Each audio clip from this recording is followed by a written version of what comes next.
Olá, direto dos estúdios do Polo de Comunicação da Universidade Federal do Paraná, está começando mais um programa Cobras e Lagartos, nosso espaço semanal para análise e crítica sem concessões a nada e a ninguém.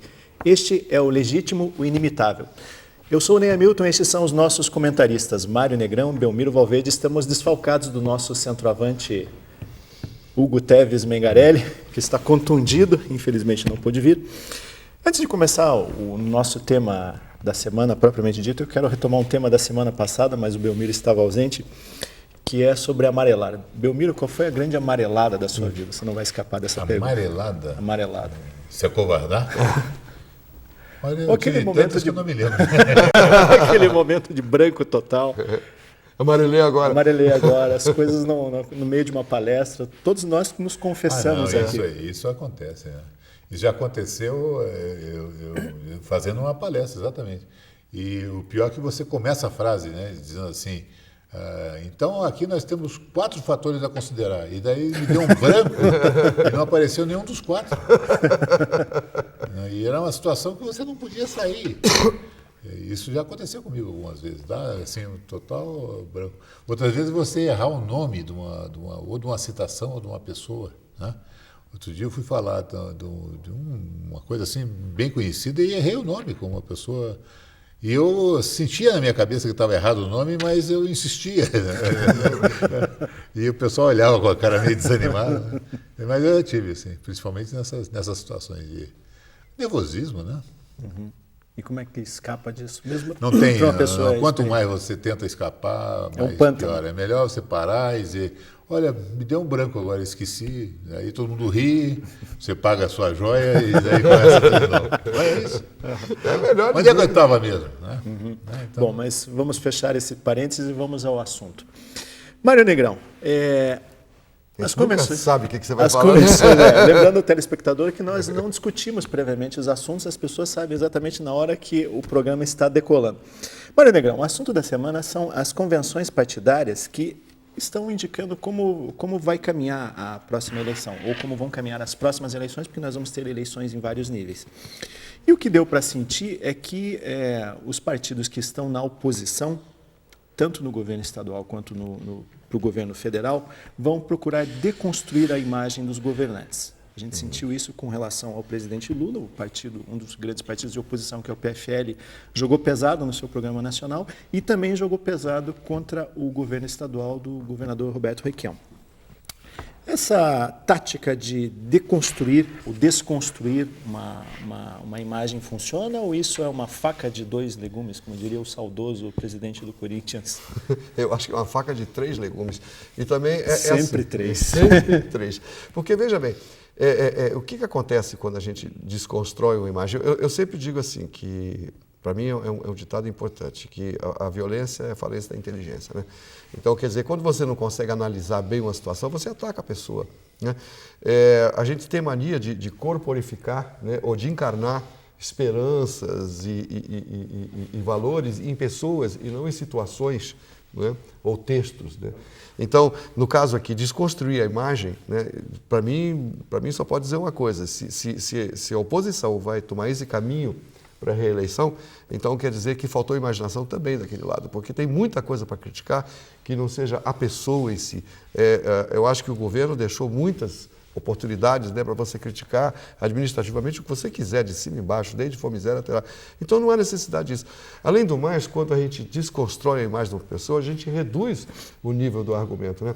Eu lembro uma coisa que sempre meu pai dizia, assim, quando alguém te ataca, você tem que atacar também, contra-atacar, mas com inteligência, não no mesmo nível. Porque se você contra-ataca no mesmo nível, você fica do mesmo tamanho do teu agressor. Então você não pode mais chamar de agressor. Então, se você toma essa estruturação de falar mal das pessoas ou falar mal dos indivíduos, né, ou de desconstruir a imagem dele, trazer segredos podres, para mim é a maior falta de imaginação e falta de informação, porque tem coisa aberta para se criticar, né, fora os hábitos pessoais, né, de candidatos ou de pessoas. Eu acho isso uma falta de imaginação terrível e uma indicação que nós estamos bem perdidos. Eu reforço esse pensamento que eu tenho, sabe? Eu acho que o Brasil é só um país agora, não é mais uma nação.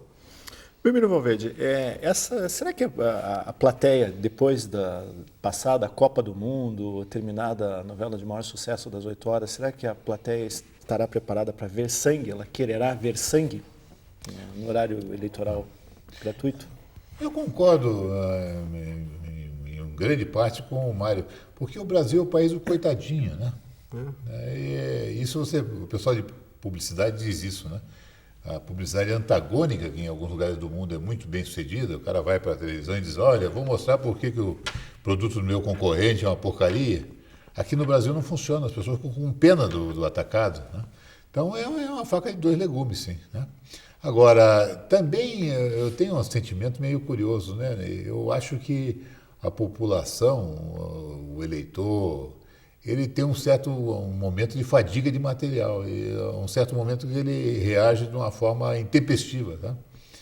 Mas parece que está tudo metabolizado, assim. O negócio do Delúbio já está acertado, o negócio do Lula, né? De repente a população parece que se toma de um sentimento de que ela foi feita de trouxa, e daí ela reage de uma forma muito forte. Como aconteceu no caso do Collor, né? Num certo momento é preciso tocar na veia certa para poder despertar uma reação de indignação. E aí é perigoso para eles, né? Eu não estou tão seguro que essas coisas do mensalão tenham sido arquivadas como alguns caras do PT estão achando que foi, não. Eu acho que ainda vem troco aí pela frente, tá? Eu estou muito curioso de ver como é que a população vai reagir, por exemplo, ao fato de que todos esses mensaleiros são todos candidatos de novo, né? João Paulo Cunha, Tudo verdade. Zé Mentor, né? Aqui no Paraná, o Zé Borba está tentando conseguir... José Janine. Não, o Zé Borba também está tentando também conseguir legenda para ser candidato. O José Janine até agora terá direito à legenda. Eu estou muito curioso de ver. Eu tenho a impressão que a população vai dar uma sova nesses caras. Eu espero que dê uma sova neles. Agora, eu estou com um momento de branco aqui também. Talvez eu fale bobagem, mas o autor de novela, se não me engano, Manuel Carlos, ele deu uma entrevista para... Não, Silvio de Abreu. Desculpa, Silvio de Abreu, obrigado. Belíssima. Uma entrevista onde ele fala uma coisa curiosa, que parece que a população brasileira, pelo menos o telespectador médio, ele aprendeu a admirar os canalhas. Os canalhas na vida ficcional, na ficção. Será que esse modelo também não pode ser aplicado à vida pública, Mário Negrão? E isso virar eu não gosto muito da palavra, um paradigma? Eu acho que sim. Eu tenho uma ideia, sabe? É o seguinte, eu acho que o Brasil tem a solução dentro do Brasil. Que se você for olhar, o Belmiro pode falar melhor do que eu, que você anda no mundo corporativo, conhece muito melhor isso, né? Como existe talento aqui, né? Como tem gente inteligente, né? Que administra bem, mas que não quer ir para a política. Existe talento e tá lento. Né? E você vê, muitas dessas pessoas não gostariam e teriam toda a capacidade de seguir uma carreira política, mas não gostariam de seguir para não poder se misturar com esse tipo de coisa, né? Vai acabar sujando o nome, vai acabar ficando mal falado. Então, na verdade, existe uma atração um roubo, um brain drain muito grande, né, de talentos, acho, na política, né? Não é que não tenha talentos, existem grandes talentos, sim, né? Mas essa admiração que você fala assim pelo canalha é muito parecido com aquela coisa que a gente chama, brincou aquele dia do cachorrão, né? É muito mais fácil você compreender uma pessoa, né? Porque o brasileiro, nós temos um processo eleitoral, para mim, é curiosíssimo, né? O brasileiro personifica a eleição. Então, ele se identifica com o candidato, né? Que, aliás, eu acho de uma ousadia sem tamanho. Como é que eu posso me identificar com o sujeito que é presidente da República? Para mim, o presidente da República é uma pessoa muito mais do que eu. Entende? Então, como é que eu posso estar me identificando com ele? Eu acho estranho assim, eu querer me identificar com isso, né? Acho até meio patético, né? Eu não tenho coragem de me identificar com ninguém que é maior do que eu prefiro admirar do que querer ver. Mas o brasileiro tem essa coisa, nós temos essa coisa de personalizar todos os nossos pensamentos. A gente encarna. Então, se nós temos uma esperança, vamos encarnar numa pessoa. Se nós temos um desejo, a gente encarna numa pessoa. Então, nós estamos com esse problema aqui na eleição, isso acaba virando um problemão. E, para mim, do outro lado, o reverso da moeda, né, respondendo antes a tua primeira pergunta, nós não confiamos nos políticos, porque a gente sabe que eles não estão preocupados com a gente. Eles estão preocupados em ser reeleitos, né? E isso já, essa ênfase, eles podiam pelo menos ter uma boa graça de deixar um pouco mais sutil esse desejo, essa fome eleitoral, né? Porque você vê, o Lula foi muito parecido com o Fernando Henrique num ponto. O primeiro mandato foi uma preparação para o segundo. Quer dizer, o jeito, em vez de governar, vai ficar preocupado com a reeleição dele.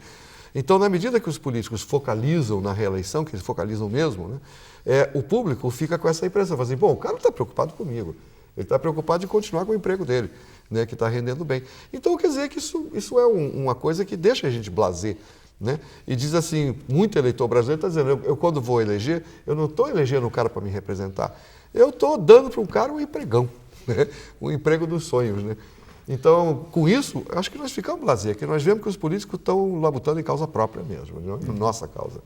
Eu tenho a impressão, né, Ney, que a oposição, se quiser ter qualquer chance, ela não pode menosprezar a história do Lula. Né? O Lula personifica uma série de coisas importantíssimas no país. Quer dizer, o cara que saiu de vendedor de amendoim no Porto de Santos para presidente da República, é uma história admirável. Né? Uma história que os americanos teriam feito. Claro, eu diria, o Horatio Alger, né? Aquela história do cara, de conseguir se. Com Orson Welles fazendo o papel do Lula. Se tivesse vivo. Não, você. Então vem essa história. Retirante nordestino, pô, retirante nordestino é uma espécie que no Brasil tem milhões. Tá? Então, me parece que falam a linguagem muito fácil. Nós precisamos entender que o Brasil, hoje em dia, é uma democracia de massa. Basta você fazer a seguinte conta. Quando o Jânio Quadros foi eleito, ele teve 6 milhões de votos, num total de 11 milhões de votos. O Brasil, hoje em dia, tem 125 milhões de eleitores, dos quais 95 milhões não leem jornal e veem televisão só a partir das 8h30, quando começa a novela Belíssima, certo? Então, consequentemente, ele está mexendo não é mais com o corpo político, no sentido que o Maritain falava, aquela intermediação política. Ele está falando para a massa, está falando para a mesma massa que compra sabonete e que compra frango no supermercado. E ele fala bem para essa camada da população, que é fundamental na eleição. Ele está conseguindo uma coisa que o Ronald Reagan conseguiu nos Estados Unidos, que o pessoal chamava de Teflon, que é não grudar nele as coisas. Que funcionou no FHC também. Funcionou no FHC. O FHC estava cercado também de escândalos lá com o Eduardo Jorge, com aquela turma toda, né? Aqueles caras, Ricardo, Sérgio, aqueles caras estavam todos, né, no limite da legalidade e da moralidade, né? Mas conseguiu sair inteiro. E o Lula consegue isso, também tem que ser, agora, tem que ser muito, essa visão, muito essa pragmático. Visão do Silvio Abreu, de que, na verdade, o brasileiro está aprendendo muito rapidamente, está gostando muito de admirar os canalhas. Eu não estou chamando nenhum político de canalha, mas as justificativas que os políticos têm dado são muitas vezes canalhas. Quer dizer, será que a população também vai ser muito complacente com esse tipo de argumento e de repente dizer, não, ele faz, mas todos fazem, no fundo todos são iguais? Olha, eu acho que, de certa forma, né, se você fosse buscar assim, uma coisa mais profunda de natureza sociológica, você ia lá recorrer ao Guerreiro Ramos, quando diz a população está trocando definitivamente a racionalidade substantiva, a qualidade dos objetivos de vida, a moral, pela racionalidade instrumental, que é essa. Bom, deu certo, ganhou dinheiro, ficou rico, é isso aí que vale, né? Agora, se você for um pouquinho mais raso, você vai dizer exatamente isso. A população sempre teve assim, uma certa fascinação pelo canalha bem-sucedido, né? O canalha bem-sucedido, ele deixa de ser canalha, ele passa a ser entrepreneur. Que, aliás, é uma coisa interessante. Né? Self-made quando você confunde. Self-made man. É quando você confunde esperteza com inteligência. Eu me fiz por si próprio, como diria o nosso querido Jamil Sneyer. É quando você confunde esperteza com inteligência, né? Porque, na verdade, assim, eu acho que isso reflete também, né, uma coisa mais profunda aqui no nosso país, né? Que é assim, nós somos governados pela contingência e não por princípios, né? E eu acho que é isso que deve criar uma identificação da história do canalha, porque o canalha, na verdade, é o sujeito que vive por contingência, ele é amoral. Ele amolda os planos dele à contingência local. O personagem do Chico Anísio, eu não lembro qual personagem, que ele dizia, sou, mas quem não é. Sou, mas quem não é. Justo Veríssimo. O Justo Veríssimo. Sou, mas quem não é. Então, se nós eleitores vamos pela identificação pessoal e não pela identificação ideológica, né? É claro que a maior parte de nós, eu me incluo, nós vivemos pela contingência. Eu não sou um cara tão puro que eu vivo pelos meus princípios, eu tento aplicar meus princípios, nem sempre eu consigo. Então eu sou um mero mortal que vou tropicando de pedra em pedra e tentando resolver cada coisa de uma vez. Mas a gente não espera isso de uma liderança. A gente espera que numa liderança o indivíduo está mais iluminado do que eu. Né? E ele consegue seguir o caminho dele guiado por algum princípio, alguma ideia, e não pelo ensaio e erro. É a mesma coisa que ciência, né? A ciência verdadeira não é ensaio e erro, você não fica levantando e destampando panela para ver o que vai dar. Né? Você segue um plano, você tem um raciocínio, né? Tem um princípio que orienta a tua pesquisa. Tanto é que você vê que existem as pesquisas cosmetológicas, né? São muito mais oportunísticas do que guiadas por algum princípio. Né? Você vai injetando em coelho, né, aquele cosmético até o primeiro coelho morrer. Aí quando o primeiro coelho morre, você diz, então não presta. Quando né? o primeiro coelho morre, vem o Greenpeace daí. Então é fácil fazer ciência assim. Né? campanha. Então eu acho que a gente vai tropeçando nessa coisa de ensaio e erro. E eu tenho a impressão, não sei se vocês concordam comigo, que o brasileiro tem uma autoestima muito baixa mesmo, nacional, não diria individual, cada um tem a sua. Mas como um país, nós temos uma autoestima extremamente baixa. Então é claro que a gente vai se atrair por pessoas que simplificam a vida. O Lula é um grande simplificador, né? Simplifica do reduxo absurdo, às vezes, né? Mas ele realmente é um simplificador. E o brasileiro adora simplificadores, né? Porque como nós temos essa autoestima muito baixa, qualquer pessoa que reduz a coisa ao simples, ao compreensível, é aplaudido. Né? Então eu acho que o que acontece é isso. A gente não fixa nas ideias, a gente fixa nas pessoas. E não somos guiados por princípios, somos guiados pela contingência. Né? Meu menino, você acredita que o PT vai continuar, não só o PT, o governo Lula vai continuar e o governo Requião, eles vão continuar imunes a tudo que está acontecendo? Eles vão continuar nessa redoma ou não? Não, eu acho que não. Eu acho que se você fizer uma análise mais cuidadosa, você vê que sobrou tiro na asa de muita gente aí, né? Porque você vê, Tony Palocci, todo poderoso, foi para Cucuia de las Palomilhas empaniçadas, como diria o nosso, né? O José, como é que chamava aí? Disseu. José Disseu, José Genuíno. José Genuíno, acabou. Silvio Pereira, acabou. Delúbio, está acabado. Esses caras são cadáveres insepultos, eles estão por aí, vão ficar que nem alma penada por aí, mas eles não têm mais condição moral de participar da vida pública, né? Então eu tenho a impressão que quem se salva dessa debacle, quando muito, é o próprio Lula.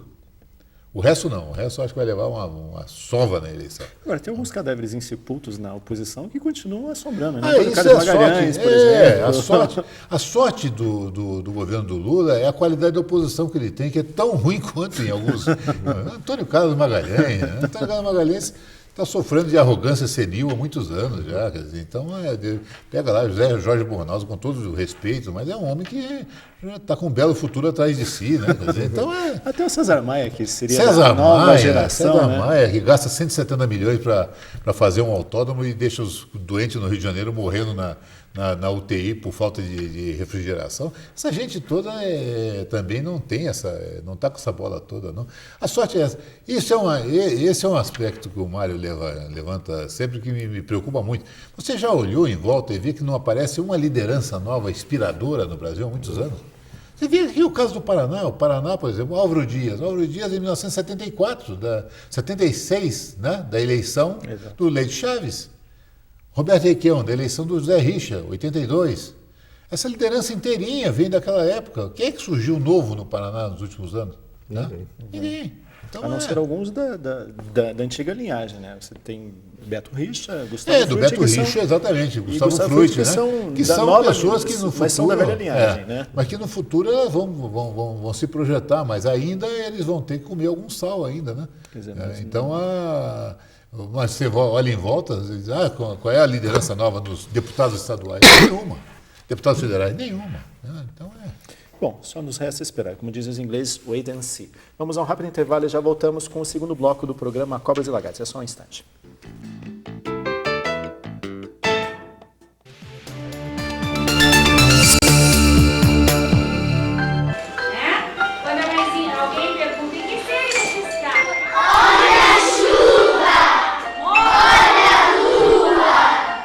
O que é um hospital para quem vê o mundo assim? A quebra da rotina, um ambiente hostil, a distância dos amigos e familiares, o afastamento do ambiente escolar, não compreender o que está se passando consigo, não compreender o que está se passando a seu redor. Tudo isso pode significar uma quebra de identidade na criança. A criança que passa por períodos de internação se sente excluída do meio social, de sua casa, de seus pertences. A proposta do Programa de Escolarização Hospitalar do HC é proporcionar às crianças internadas a oportunidade de continuar os estudos, sem que haja prejuízo ao ano letivo ou que isso seja causa de evasão escolar. Professora, estou muito feliz com as suas aulas e aposto que as outras crianças estão adorando ainda mais. É uma chance muito grande a gente poder estudar aqui no hospital, porque enquanto a gente estiver internado, a gente vai perdendo aula. O projeto procura amenizar dificuldades como a tristeza, baixa autoestima, distância da família, ausência dos amigos, que são causadas pelo tratamento e que interferem na recuperação dos pacientes. No dia que vem a professora, o que eu percebo? As crianças acordam mais cedo, vão para o banho, escovam os dentes, tudo isso para esperar a professora. As crianças que recebem atenção educacional durante o internamento são mais receptivas, mais calmas e respondem melhor ao tratamento. Professor, estou muito triste, porque hoje o médico me deu alta.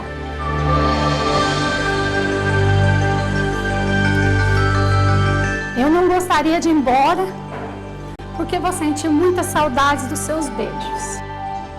Este projeto de escolarização hospitalar do HC é fruto de um convênio entre a Universidade Federal do Paraná e a Secretaria Municipal de Educação de Curitiba. Ele faz parte do Comitê de Humanização Hospitalar, que atua em diversas áreas do Hospital de Clínicas.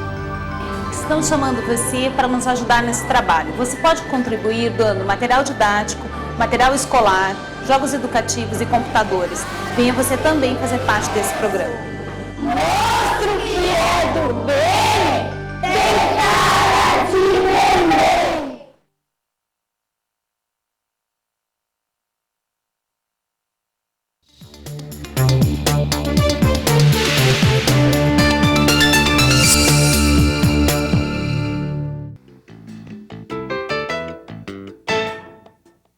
Este é o segundo bloco do programa Cobras e Lagartos. Lembrando que estamos desfalcados do nosso centroavante, Hugo Teves Mengarelli. Ele está contundido, vejam só. Senhores, vamos falar sobre Produto Interno Bruto, ou mais ou menos. Comecei com o Mário, vamos começar agora com o Belmiro. Belmiro, em 1972, um cidadão chamado Jigme Wangchuck, que era herdeiro do reino do Butão, declara que a felicidade interna bruta do seu país deveria ser mais importante que o produto interno bruto. Lembrando que o Butão é um país encravado na Ásia, entre a Ásia e a China, com 2 milhões de habitantes, um PIB 500 vezes menor que o PIB do Brasil, onde o rádio só chegou em 73 e a televisão em 1998. Eles assistiram a final do Brasil contra a França, foi a primeira transmissão que eles viram. E é um país que rasga dinheiro. Eles têm as florestas intocadas, eles poderiam explorar, têm grandes recursos florestais, não exploram, mas onde a felicidade é um bem palpável. Como é possível isso? Dinheiro compra felicidade? Olha, essa discussão da felicidade nacional bruta e do produto interno bruto é uma discussão antiga, né? Porque a medida do PIB, do famoso PIB, que é o Produto Interno Bruto, ela mede uma evolução ou involução da produção. E a produção é uma categoria econômica. As pessoas podem produzir muito e ser profundamente infelizes, né? A produção não é uma categoria de felicidade. Uma das coisas mais espantosas da Segunda Guerra é que o Albert Speer, que foi ministro de armamentos do Hitler, ministro da produção de guerra do Hitler, ele conseguiu fazer com que na Alemanha a produção crescesse ao longo da guerra, né? Mas quem é que fazia essa produção crescer? Milhares, milhões de trabalhadores, muitos dos quais escravos, que ele recrutava para trabalhar, eles não estavam nada felizes. Então sempre houve essa história da felicidade nacional bruta substituir o PIB. Né? A segunda coisa é que você evoluiu. Hoje em dia você tem outros indicadores, além do PIB, IDH. Como é o caso do IDH, o Índice de Desenvolvimento Humano, em que ele tenta medir de alguma forma algumas medidas de felicidade, que é a renda, a expectativa de vida ao nascer e o nível de instrução formal. Né? Agora, esses países como o Butão, como também são os Emiratos, árabes, tudo isso, eles têm uma situação curiosíssima, porque eles estão sentados em cima de enormes fortunas minerais, que são reservas de óleo ou de minerais estratégicos. Então, resultado prático, a renda, o produto é colossal, tem pouca gente, divide um pelo outro e você dá um nível altíssimo. Você vai para Dubai, você vai para Abu Dhabi, vai para qualquer um desses lugares aí, a renda é 4, 5 vezes maior que a renda americana. Agora, você pergunta se um habitante da Arábia Saudita tem mais felicidade bruta que um americano, eu não acredito. Por quê? Porque na Arábia Saudita você tem uma casa real, corrupta, que tem milhares de membros e que sugam 70%, 80% da renda que supostamente pertence ao país, né? Então, essa é uma discussão meio retórica. Você tem que fazer esforço. Nessas questões, eu me coloco muito na questão, por exemplo, do Amartya Sen, o famoso Amartya Sen, que dizia: o desenvolvimento é libertação. O que é a libertação? A libertação da pobreza, a libertação da ignorância, a libertação da privação. Tá? Então, o que significa isso? A felicidade bruta do país está no momento que você liberta os seus habitantes da pobreza, da ignorância, das privações, né? E aí você está realmente dando felicidade. Não é o fato de ter lá uma renda per capita alta que faz com que ele seja feliz, não. Não, quer dizer, não é exatamente o caso desse país. Mas esse tipo de raciocínio não nos leva a pensar que realmente dinheiro não traz felicidade, Mário Negrão? Ou isso também é retórica?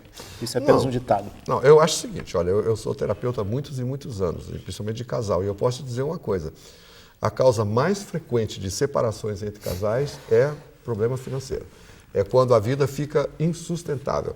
Quer dizer, a geladeira está vazia, o carro está sendo repossuído, o apartamento você já está casa que não tem pão, todos brigam e ninguém tem razão. Ninguém tem razão. Quer dizer que... mas assim, eu acho errado colocar o foco no dinheiro em si. Não é o dinheiro, é a ordem de infraestruturas que o dinheiro possibilita que você tenha, né? Você pode fazer uma correlação disso com a psicoterapia. Nós temos um teste que a gente chama de teste de qualidade de vida, né? Esse teste é usado de uma maneira geral para todos os pacientes, mas principalmente para os deprimidos, os bipolares, né?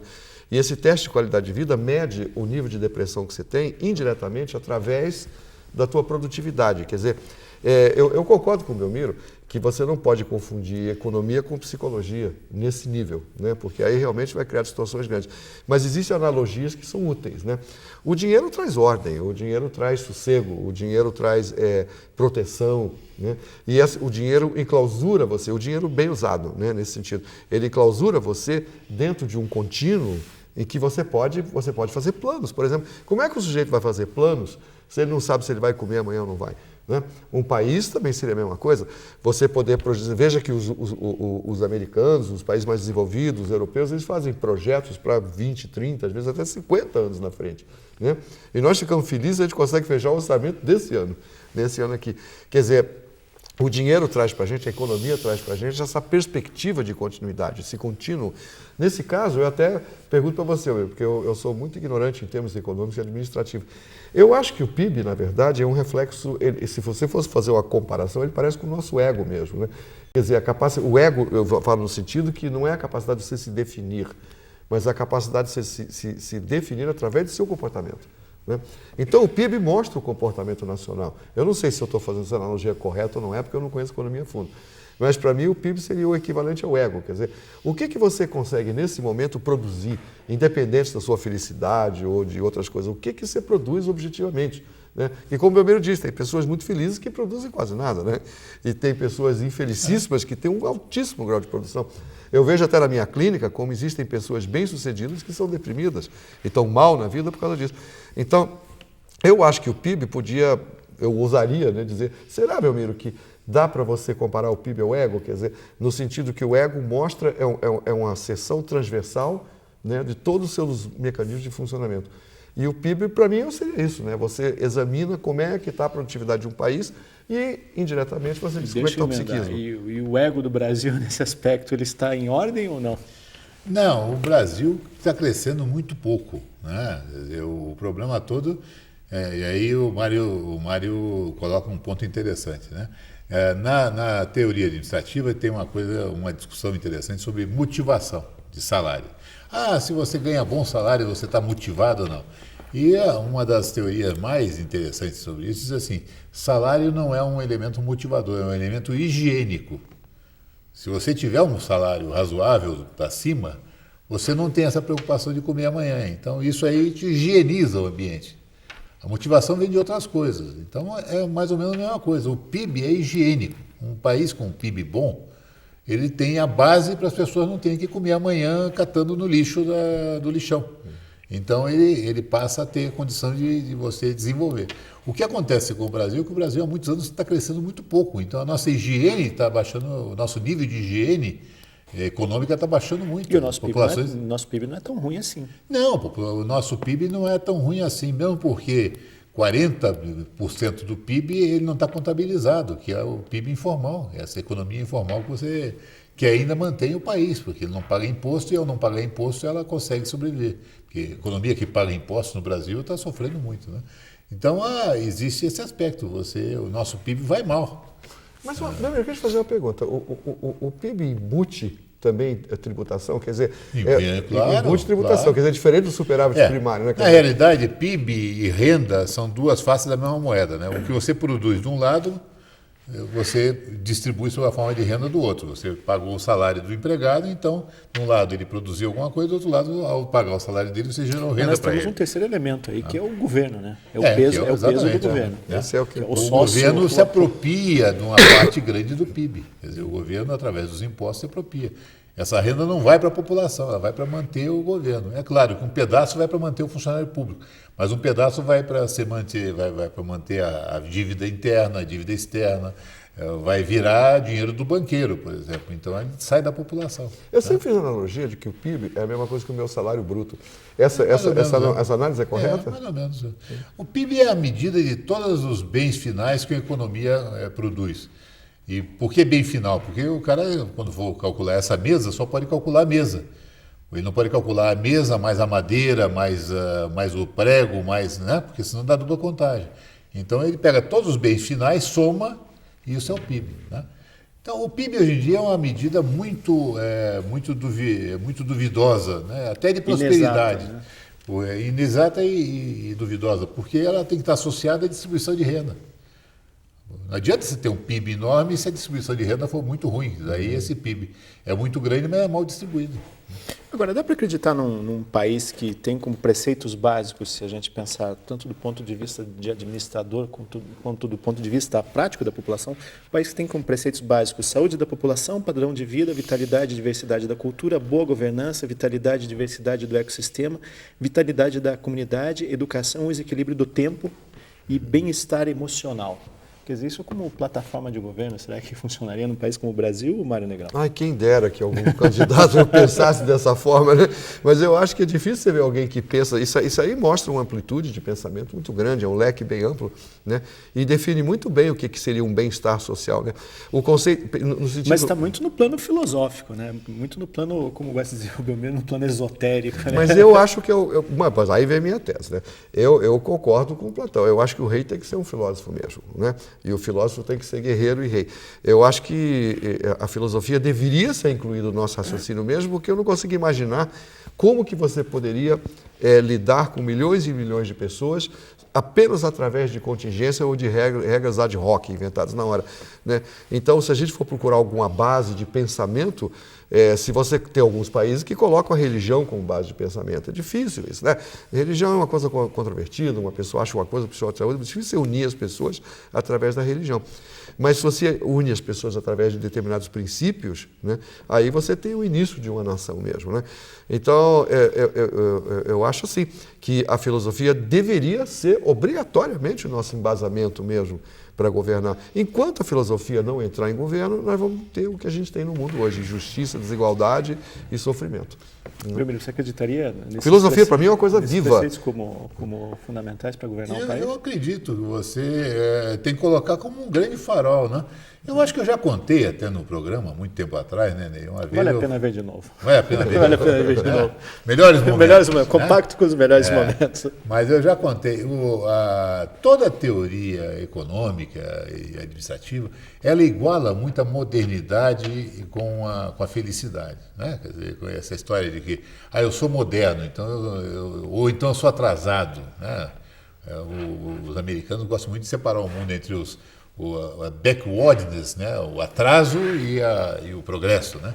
E uma vez quando eu fui fazer o lançamento do livro em Los Angeles, um professor da minha universidade me convidou para dar uma aula no mestrado lá, o professor Gerald Caden. E ele tinha uma disciplina a respeito de felicidade nos países em desenvolvimento. Exatamente essa discussão que nós estamos tendo agora. E ele disse, pois é, então uma das medidas da felicidade era ter um emprego formal numa empresa convencional. Isso ele considerava que era fundamental. Eu disse, olha, Caden, eu disse para os alunos, né, para ele, disse, olha, Caden, eu pessoalmente não acredito nisso. Eu vou lhe dar um exemplo. O Brasil tinha, naquele tempo, acabou de gastar US$ 1 bilhão e 200 milhões em subsídios para a Ford se instalar na Bahia, para fazer a fábrica em Camaçari. E vai gerar 1.200 empregos. Enquanto isso, o Grupo Olodum, que é um grupo de afro-brasileiro, ele gera 1.800 empregos com carteira assinada sem receber um mísero centavo de dinheiro do governo. O Caden, um bom americano etnocêntrico, deu uma risada e disse, bom, você não vai comparar a Ford com o Olodum. Ele disse, pois então, Caden, eu vou te dizer o seguinte, se me oferecessem um emprego em Camaçari, na Ford, para entrar às 7 horas da manhã, botar um macacão, passar até às 5 horas da tarde, aquele calor desgraçado, barulho de prensa, ou um emprego para eu estar lá seminu, com um tambor na mão, cercado de gente bonita, tudo cantando, dançando, qual dos dois você acha que eu ia querer? Eu queria ir para trabalhar no Olodum. Aí ele olhou para mim, assim, com a cara mais séria, e disse, sabe uma coisa, você pirou. Ô, Mário, a Universidade de Stanford e uma ONG chamada Gross International Happiness, é uma ONG holandesa, e a Universidade de Stanford, eles estudam muito esse conceito de felicidade interna bruta. Uhum. E eles fizeram umas comparações curiosas, se as pessoas tiverem interesse em entrar no site, é www.grossinternationalhappiness.org. Eles fizeram um estudo em vários países do mundo e chegaram a uma conclusão interessante, que os países ricos, evidentemente, eles têm as populações mais felizes, mas nem sempre, existem algumas exceções. Por exemplo, tem umas comparações curiosas. A Colômbia, ela fica na frente de países como a Inglaterra e os Estados Unidos no quesito de felicidade. E ela empata com a Suíça e com a Dinamarca. Se fosse uma Copa do Mundo, a Colômbia estaria nas cabeças. Não é uma coisa curiosa, quer dizer, não é realmente aquele conceito de que dinheiro não compra felicidade? Bom, aí tem uma coisa que acho que... E olha, veja só, hein? É a Colômbia, que nós conhecemos como um país que é devastado por uma guerra civil, pelo tráfico, enfim, e que é um país bastante complicado, mas que a população tem uma percepção de felicidade bastante curiosa. Não, aí eu acho que a gente precisa fazer um reparo. Eu acho que o produto interno bruto de felicidade é uma entidade parcialmente psicológica, mas não totalmente psicológica. Né? Eu não sei a situação dos colombianos assim tão profundo para poder comentar dessa forma, então não vou falar deles. Mas né? nós vemos a Colômbia com muitos estereótipos, né? Mas eu imagino o seguinte, que existe uma diferença entre happiness e wellness. Né? Você pode ser... muitas pessoas dizem assim, o pobre é mais feliz do que o rico, ele ri mais. Né? Ele pode rir mais, mas não sei se ele é mais feliz, né? Porque riso não é medida de felicidade, riso é medida de humor. Né? Você está comparando bem-estar com felicidade. Bem-estar com felicidade. Se você busca felicidade, os países latinos sempre vão ganhar, né? Porque os latinos são... Você vê a Itália, durante quanto tempo, né? Teve um dos PIBs mais baixos da Europa e é o povo que mais ria, que mais se divertia, que era mais alegre. É um dos povos mais divertidos do planeta. Eu acho que não tem ninguém tão divertido quanto italianos. Mas, no entanto, a situação econômica deles nem sempre foi tão boa e muito política, então foi de uma conturbação imensa, só sossegou agora. Então, existe uma diferença entre a alegria psicológica, né? Você pode estar alegre morrendo de fome, né? Você pode estar alegre passando por problemas enormes. A alegria é uma questão psicológica interna, é uma coisa de foro íntimo. Fazer uma transposição da alegria psicológica interna para a felicidade de uma nação é uma extrapolação que foge totalmente da minha mente. Eu não consigo fazer essa ligação porque eu não tenho nenhum ponto intermediário onde eu possa amarrar isso dentro de um raciocínio que fosse lógico. Né? Então eu diria o seguinte, que o índice de wellness de um país não necessariamente vai coincidir com a felicidade das pessoas, com a alegria das pessoas. Agora, existe diferente a coisa, o bem-estar das pessoas. Os suíços não são alegres, né? Pelo menos a maioria que eu conheci não são tão alegres assim, mas eles têm um bem-estar invejável. né? Então a gente precisa fazer uma diferenciação entre alegria e bem-estar, né? Você pode estar muito alegre e não estar com bem-estar. Belmiro, os concordam. resultados dessa pesquisa parecem meio enredo de novela, né? Que tem aqueles núcleos, né? O núcleo rico, o núcleo pobre, o núcleo pobre é mais feliz do que o núcleo rico. Parece bem enredo de novela. Na realidade, né, Ney, essas histórias, às vezes, elas têm uma falha fundamental. É que a felicidade não é uma categoria coletiva. Não existe. Quer dizer, como é que você pode dizer, não, somos todos felizes? Não existe. Porque existe a individualidade, as pessoas têm a sua individualidade, o seu contexto. Uma coisa é você marcar às 10h15 da manhã, todo mundo começa todo junto, né? Agora, mas nós brasileiros temos uma autoimagem de sermos um povo extremamente feliz, né? Ninguém é mais feliz do que nós, ninguém... Porque você compara um pouco... várias categorias parecidas, né? Um é o humor nacional, essa irreverência, esse troço que você leva na brincadeira, que o italiano faz, que nós fazemos, rir dos próprios problemas, né? Ridendo castiga timores, né? Rindo castiga dos costumes. Leva na brincadeira, outros países ficam amargurados, o cara fica, morre, se suicida, né? Aqui não, o cara leva na brincadeira, na sacanagem, né? Então, como na Itália também, né, em algum lugar. A segunda coisa é isso que o Mário falou do tal do wellness, né, que é o bem-estar, né? Estar bem não significa estar feliz, né? A felicidade é uma categoria fundamentalmente individual. Agora, vamos voltar ao pé da letra, né? Quer dizer, outro dia eu vi uma pesquisa mostrando quais eram os lugares mais afetuosos do mundo. Ganhou Nova York. Nova York é uma cidade detestável sobre o aspecto da afetividade. Esse orgulho de ser hostis. O segundo lugar era, possivelmente, Paris, que é um troço horroroso em matéria de hostilidade da população, todo mundo, né, mal-humorado, tudo isso. Né? E aí o cara ganha. Então, essas pesquisas eu tenho muito pouca confiança nelas. Eu sou mais, sabe, Ney, daquela famosa história de que a felicidade é a infelicidade. A felicidade consiste em você ter um mecânico alemão, né, uma casa de campo inglesa, né, um cozinheiro chinês, uma polícia inglesa, né, e um amante italiano, né, e tudo organizado por suíço. Né? E a infelicidade é você ter um amante suíço, um cozinheiro inglês, um mecânico francês, né? Uma polícia alemã e tudo organizado por italiano. Então, muito bem. Assim falou Belmiro Valverde e assim nós terminamos o nosso programa Cobre de Lagartos. Eu agradeço muito a sua audiência. Se você tem críticas, comentários ou sugestões, escreva para a gente. O nosso e-mail é cobreselagartos, tudo junto, @fpr.br. Muito obrigado pela sua audiência e até a nossa próxima edição. Até lá.